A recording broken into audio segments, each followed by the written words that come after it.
जब मैं 5वीं क्लास में था तो मेरी शादी हो गई। एज ऑफ 14 तक मुझे बीड़ी, सिगरेट, तंबाकू, गुटखा, दारू ये सब लत लगी थी और घर वाले मुझे एकदम निकम्मे की तरह मानने लग गए और मेरा कहीं मुझे होप नहीं दिखा मैं जिंदगी में कुछ कर पाऊंगा। मैं घर से भी जिद से निकला था कि अब इतने ताने खा के मैं घर वापस नहीं जाऊंगा। छोटी सी दुकान में मैंने अपना 2 टाइम के खाने के लिए मैंने काम अपना स्टार्ट किया। 1500 रुपए से अपना करियर स्टार्ट किया और आज इस कंपनी की टर्नओवर जो है वो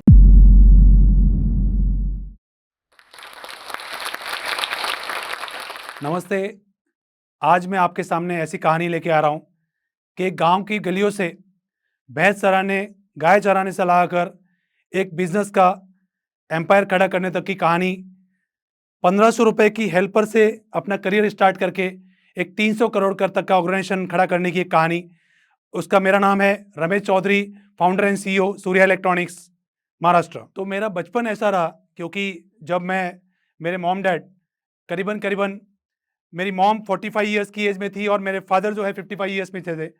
तो मेरी माँ मुझे चाह के जब मैं पैदा हुआ तो वो काफ़ी हमें अपने आप को नर्वस महसूस कर रही थी क्योंकि मेरी 2 भांजियाँ मेरे से बड़ी थी और मैं एक ऐसी औलाद था जहाँ पे मेरे मॉम डैड को मेरे पैदा होने पे काफ़ी शर्म हो रही थी क्योंकि कहीं न कहीं एक इस एज के बाद में जब किसी को बच्चे पैदा होते हैं तो ये कहानी लगभग आपकी अगर आप देखोगे तो बधाई हो कि पिक्चर जैसी कहानी लगेगी आपको क्योंकि इस कहानी में बड़ा ट्विस्ट है। क्योंकि मेरी जन्म करीबन 1979 में मेरा जन्म हुआ और एक छोटे से गांव जहां पे बिल्कुल कोई अपॉर्चुनिटी नहीं। हम लोग खेत में रहते थे और खेत में पैदा होके मैं जब स्कूल जाने लगा तो मुझे करीबन 5 किलोमीटर रोड पैदल चल के मुझे स्कूल जाना था और वही फेस था मैं जब देख रहा था कि वो स्कूल जाने का जो पैशन थी बट कहीं न कहीं हम लोग वहाँ से पैदल 5 किलोमीटर एक छोटे से बच्चे को जाना और आना कितना डिफ़िकल्ट होता था। बट मुझे ऐसा लगा कि कहीं न कहीं मुझे पढ़ाई हमेशा नहीं आई। मैं कभी भी फर्स्ट डिवीज़न कभी आया नहीं और फेल कभी हुआ नहीं। एवरेज स्टूडेंट रहा हूँ, 50% के ऊपर भी कभी मार्क नहीं आए। क्योंकि इसका रीज़न गाँवों में आपको पता है कि पढ़ाई कैसी होती है और गाँव की अपॉर्च्युनिटीज़ कितनी कम होती है, कितनी लेस होती है। 10 साल की उम्र में जब मैं 5वीं क्लास में था, तब मेरी शादी हो गई। और वो शादी आपको पता है क्योंकि ट्रेडिशनल जनरली हम जो गाँवों से जब आते हैं ना, तो गाँवों में अक्सर ये होता है कि जैसा गाँवों का फ्लो होता है, उसी फ्लो में हमको ब्याह दिया जाता है। मेरे ससुराल फैमिली में कोई 3-4 बच्चियों की लड़कियों की शादी थी और उस ज़माने में ऐसा हुआ करता था कि छोटा बच्चा भी हो तो उसको साथ में ब्याह देता था। वैसे ही मेरी शादी हो गई। तो मैं आपको एक चीज़ बताता हूँ कि जब शादी की बात आई ना, तो शादी के अंदर कैसा है मुझे बड़ा एक्साइटमेंट था कि कुछ खाने को मिलेगा, कुछ ये होने का, कुछ घोड़ी चढ़ने को मिलेगा, पर ऐसा हमारे अंदर कुछ होता नहीं है। बट फिर भी कहीं न कहीं वो शादी हो गई क्योंकि एक ही महीने में ये सारा प्रोग्राम हो गया और शादी के बाद मेरी पढ़ाई वापस मैं 6 से स्टार्ट किया। 10th क्लास तक पढ़ा, उसके बाद में वो वाइफ़ मेरी नहीं रही इस दुनिया में। लेकिन कहीं न कहीं वापस मेरे मन में एक ख़्याल आया कि जिस तरीके से ट्रेडिशनल हम जब गाँवों में रहते हैं, तो मैंने वो फ़ेज़ देखा है। एक्चुअली हर गाँव के हर बच्चे वो फ़ेज़ देखते हैं कि कहीं न कहीं मन में उम्मीद बड़ी होती है कि हम कहीं न कहीं पढ़ी-लिखी लड़की से शादी करें, लेकिन खुद ही इतने पढ़े-लिखे नहीं थे कि हमसे कौन पढ़ी-लिखी शादी करती। तो कहीं न कहीं मुझे ऐसा लगा, बट एक माइंड में एक व्हील पावर थी कि मुझे कुछ करना है। और उस टाइम में जब मेरी पहली वाली वाइफ़ जब एक्सपायर हुई और जब मेरे को कोई किसी ने देखने के लिए आए, तो मुझे ऐसा लगा कि उन्होंने मेरे को चॉइस करने की कोशिश कर रहे हैं। बट कहीं न कहीं मन में हर्ट था कि एक बिज़नेसमैन कभी भी गाँव के लड़कों को अपनी लड़की देना नहीं चाहता है। तो मैंने उस ट्रेंड को थोड़ा बदलने की कोशिश की और कहीं न कहीं मेरा वापस सब 10th के बाद मैंने 12th तक का एजुकेशन किया। और उसमें भी मैं जब बचपन में जब था ना, तो आप देखिए हम जिस घरों से आते हैं ना, वहाँ पे बचपन में ही नशों की आदत लग जाती है। आदमी 2 साल का मैं 2 साल का जब बच्चा था, तब मुझे पता नहीं था कि बीड़ी सिगरेट भी क्या होती है।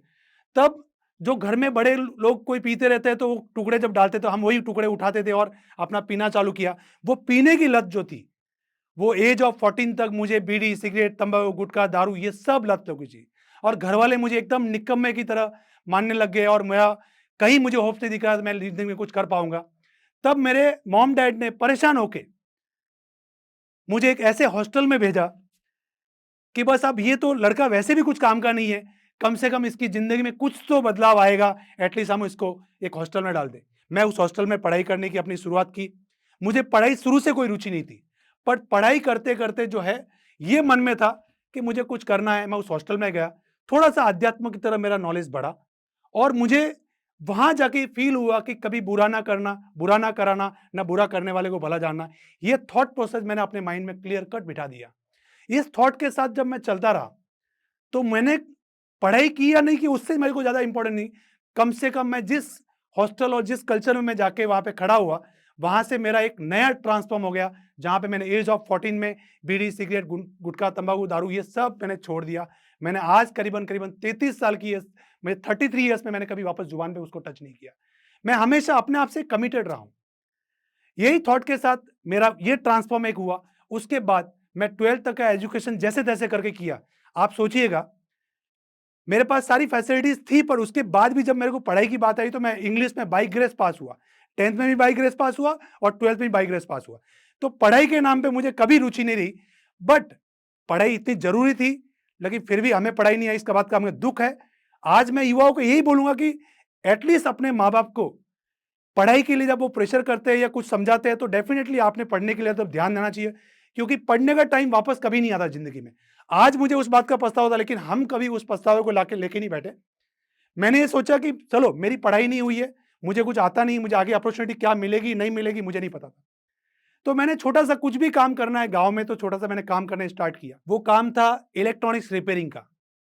तो मैं जब इलेक्ट्रॉनिक्स रिपेयरिंग कर रहा था, वहाँ पे भी मुझे ज़्यादा इतना कोई रुचि मुझे दिख नहीं रही थी। मैं लोगों को कुछ भी बताता था, मुझे लोग ताने देते थे, इंसल्ट करते थे, "क्या ये बैग लेके घूम रहा है? एक नाई की तरह गाँव में तू इधर-उधर घूमता रहता है, इससे तेरा कुछ नहीं होना है।"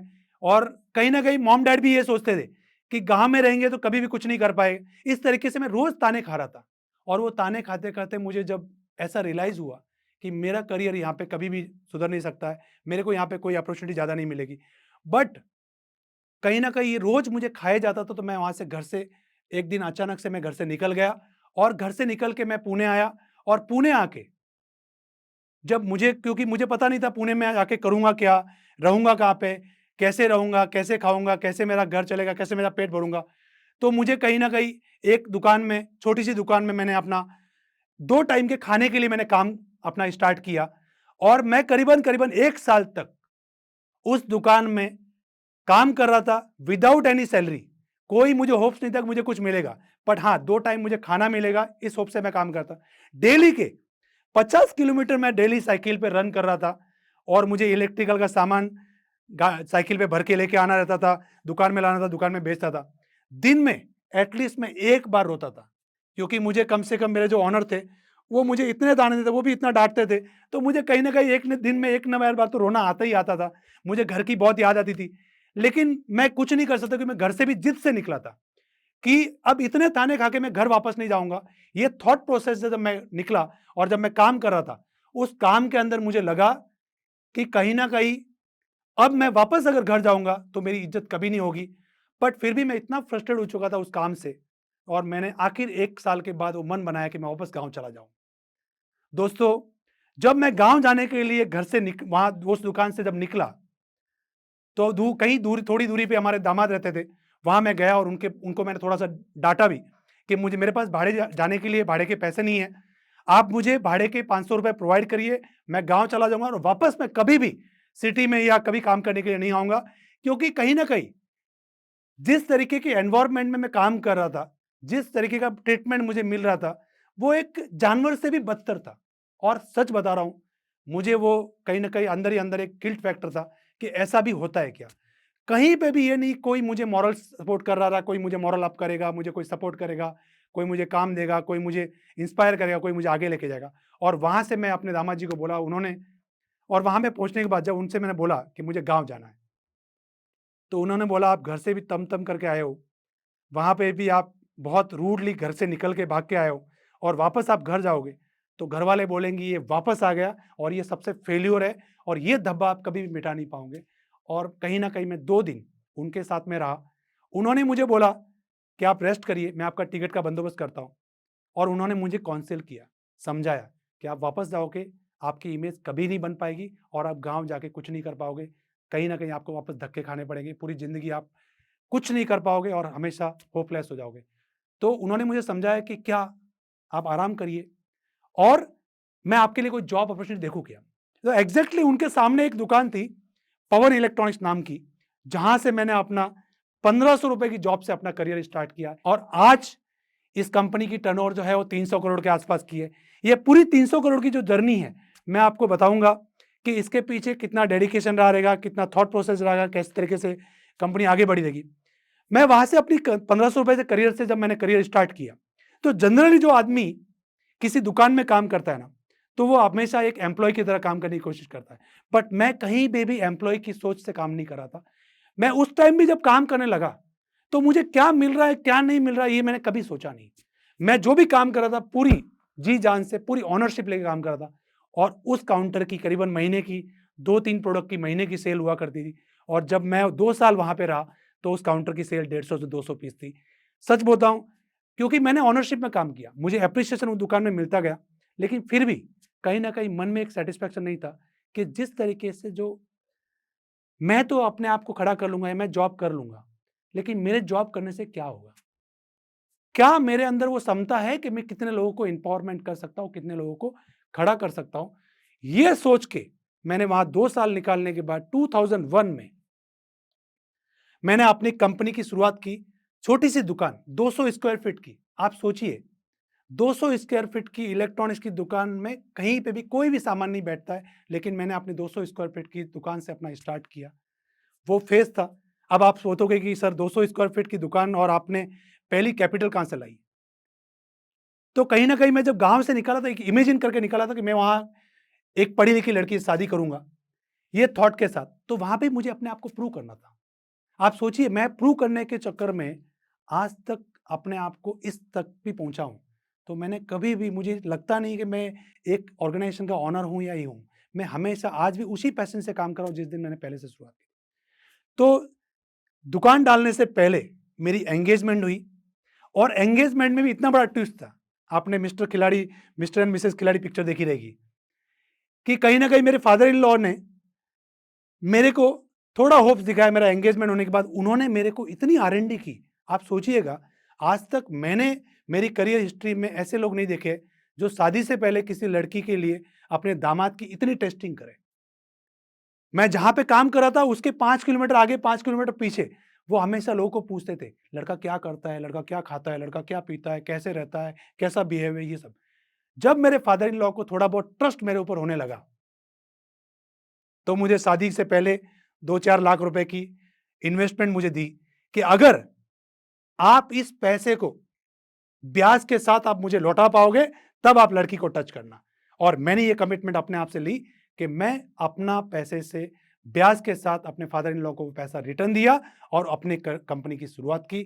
बॉस, मैं आज वापस आपको बोलूंगा कि बहुत सारे लोग कहाँ गलती करते हैं।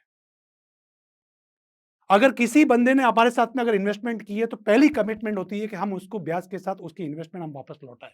अगर ये कमिटमेंट आपने अगर पाल ली, तो जिंदगी में आपको कभी दुखी होने की जरूरत नहीं पड़ेगी। 2001 आई थिंक 6 फेब 2001 में हमने सूर्या इलेक्ट्रॉनिक्स की एक छोटी सी दुकान 200 स्क्वायर फीट से अपनी शुरुआत करके मैंने अपने करियर की शुरुआत की और मैंने कभी पीछे मुड़ के नहीं देखा।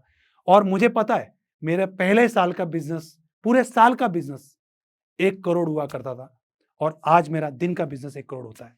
तो मैं कहीं ना कहीं ये सोचता हूँ कि इसके पीछे क्या है, और इसी के लिए मैं आज जो स्टॉक के माध्यम से आपको बताना चाहता हूँ कि ये थॉट प्रोसेस के पीछे था कि एक गांव का बंदा भी, एक भैंस चराने वाला बंदा भी एक बड़े बड़े ऑर्गेनाइजेशन क्रिएट कर सकता है। जस्ट उसको एक सोचने की जरूरत है, एक पॉजिटिव अप्रोच लेने की जरूरत है कि किस तरीके से उसके हर स्ट्रगल को वो अपॉर्चुनिटी में क्रिएट करे, अपॉर्चुनिटी में कन्वर्ट करे। और मैंने अपनी प्रॉब्लम्स को अपॉर्चुनिटी में क्रिएट की। मैंने वहां से शुरुआत की। 2001 से मेरा एक ही प्रायोरिटी थी कि मैं किस तरीके से अपने बिजनेस को खड़ा करूं। आई थिंक 20 साल से मैंने अपना करियर स्टार्ट किया। 20 साल में मैंने दुकान स्टार्ट की और लोगों को लगता था रही इतना छोटा सा बच्चा ये दुकानदारी कर रहा है। तो लोगों ने मुझे काफ़ी ब्लेस किया और मैंने एक कमिटमेंट ली कि मेरे कस्टमर को सर्विस में मैं कभी भी दिक्कत नहीं आने दूंगा। और आज को आपको बताते हुए खुशी होगी है, आज सूर्या इलेक्ट्रॉनिक्स एक रीजनल फॉर्मेट में is the number 1 retail chain, जहां पे आज कस्टमर सेटिस्फैक्शन में हम लोग कहीं ना कहीं सबसे टॉप इलेक्ट्रॉनिक सर्विस के अंदर हम लोग कहीं जा सकते हैं, तो वो सूर्या इलेक्ट्रॉनिक्स का एक फेस है।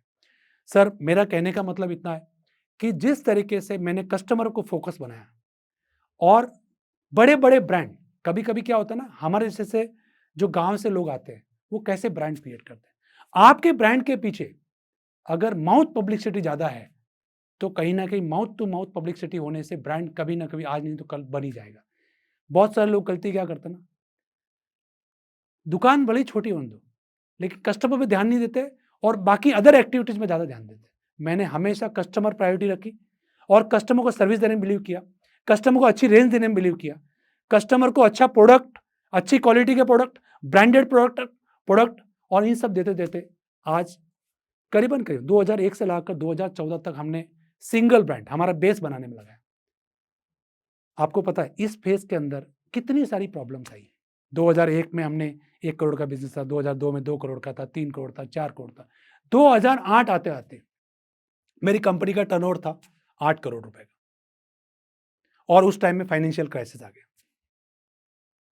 और जो फाइनेंशियल क्राइसिस ऐसा आया कि आपको पता है इलेक्ट्रॉनिक्स इंडस्ट्री कंप्लीटली फाइनेंस कंपनियों के ऊपर डिपेंड होती है और वो फाइनेंशियल क्राइसिस के टाइम में सारी कंपनियों ने हाथ खड़े कर दिए कि अब हम कंज्यूमर ड्यूरेबल फाइनेंस नहीं कर पाएंगे।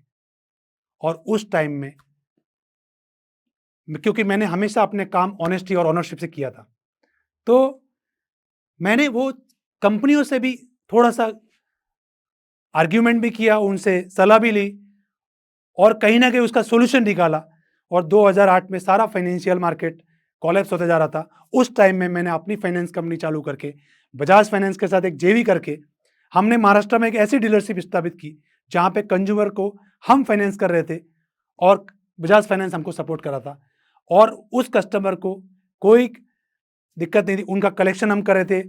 और ये करते करते हमने 2014 तक इस ब्रांड को एक लेवल पे पहुंचाया और 2014 तक हमारा सिंगल स्टोर था। इन सारी चीज़ों में मैं कभी कभी देखता हूँ, खुद के ऊपर भी देखता हूँ कि थॉट प्रोसेस जब मैंने स्टार्ट किया कहीं ना कहीं इसमें बहुत सारे हर्डल्स आए। 2012 में एक फेस आया जहां पे मेरा एक छोटा सा कंस्ट्रक्शन था और एक ही दिन में मुझे 50 लाख का झटका लग गया।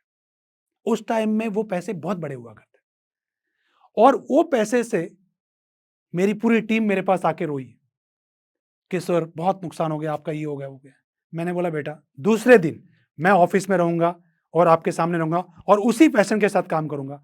और मैंने कभी भी लॉस को अपना कमजोरी नहीं समझा, लॉस को भी हमने अपॉर्चुनिटी समझा और उससे आगे निकले।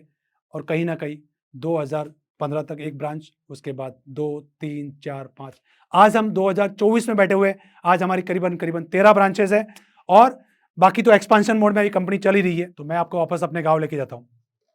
कहीं जब मैं मेरे माँ को पैदा हुआ तो उसके थोड़ी सी शर्म आती थी क्योंकि मैं बुढ़ापे में पैदा हुआ था। मेरे से 2 भांजियाँ मेरे से बड़ी थी, लेकिन कहीं ना कहीं आज मेरे माँ बाप को उस चीज़ का प्राउड होता है। उसके बाद 2002 में मैं अपने पैसे से शादी की। शादी करने के बाद मेरी वाइफ को लगा कि कहीं ना कहीं ये मुझे आगे पढ़ाएगा नहीं, आगे मेरी लाइफ का क्या होगा। तो मैंने उसको एक गारंटी दी कि तेरी पढ़ाई जो है वो मैं कंटिन्यू करूंगा, क्योंकि मैं खुद तो नहीं पढ़ पाया बट तुझे हमेशा अपॉर्चुनिटी देने की कोशिशूंगा। तो उसने आफ्टर मैरिज 12th के बाद उसने फाउंडेशन CA फाउंडेशन क्लियर किया। CA फाउंडेशन के बाद उसने ग्रेजुएशन किया। ग्रेजुएशन के बाद उसने सिम्बोसिस से MBA कंप्लीट किया और यहाँ तक हम लोग रुके नहीं। उसके बाद मेरे सपने तो कहीं ना कहीं हमें, क्योंकि मेरे को पढ़ने का नॉलेज नहीं था, मैं कहीं ना कहीं देख रहा था कि संसार में चल क्या रहा था। तो उसको मैं सोचता था कि क्या चीज़ें हैं ग्लोबली चल रही है, क्या अपग्रेडेशन हम कर सकते हैं। तो फाइनली उसने IIM अहमदाबाद से भी एग्जीक्यूटिव MBA करके अपना ग्रेजुएशन और पोस्ट ग्रेजुएशन कंप्लीट किया। आज मुझे प्राउड होता है कि कहीं ना कहीं ऑर्गेनाइजेशन बनाना बड़ी बात नहीं, एक ट्रांसपेरेंसी के साथ एक बड़ा ऑर्गेनाइजेशन खड़ा करना है। क्योंकि सक्सेस कोई गारंटी नहीं होती लाइफ की। सक्सेस हमेशा ग्रेजुअली आपको काम करना है, निरंतरता से काम करना है, कंटिन्यूटी में काम करना है और एक आइडियोलॉजी के साथ आपको लगे रहना है। तो ये थी मेरी सफलता की कहानी। चलते चलते जो स्टॉक के बारे में जरूर बताऊंगा कि जो स्टॉक जिस तरीके से काम कर रहा है अपने युवा साथियों के लिए, अपनी युवा पीढ़ी के लिए और देश बनाने के लिए, क्योंकि इससे काफ़ी लोग इंस्पायर होते हैं। इवन मैंने भी जब 1 बार 2 बार जब जो स्टॉक देखा और जब मैं फ्लो में देखता गया तो काफ़ी लोगों की इंस्पायरिंग कहानियाँ होती है। तो मुझे भी कहीं ना कहीं लगा और जो स्टॉक की टीम ने मुझे कांटेक्ट किया तो मुझे लगा कि कहीं ना कहीं जो स्टॉक जिस तरीके से काम कर रहा है डेफिनेटली इस तरीके के प्लेटफॉर्म पे जाके एटलीस्ट ये कहानी जाए, लोगों तक पहुँचे, ताकि लोगों के जीवन में परिवर्तन आए। अक्सर आपको पता है, क्योंकि कहीं ना कहीं एक भी बंदा अगर इंस्पायर हो जाता है ना तो कम से कम 100, 200, 500 लोगों का घर चला सकता है। इस तरीके का जो स्टॉक जो काम कर रहा है, उसके लिए तहे दिल से मैं जो स्टॉक टीम का भी धन्यवाद दूंगा, क्योंकि ये काम हमेशा चलता रहना चाहिए ताकि ऐसे लोग इंस्पायर हो, अपना देश आगे बढ़े।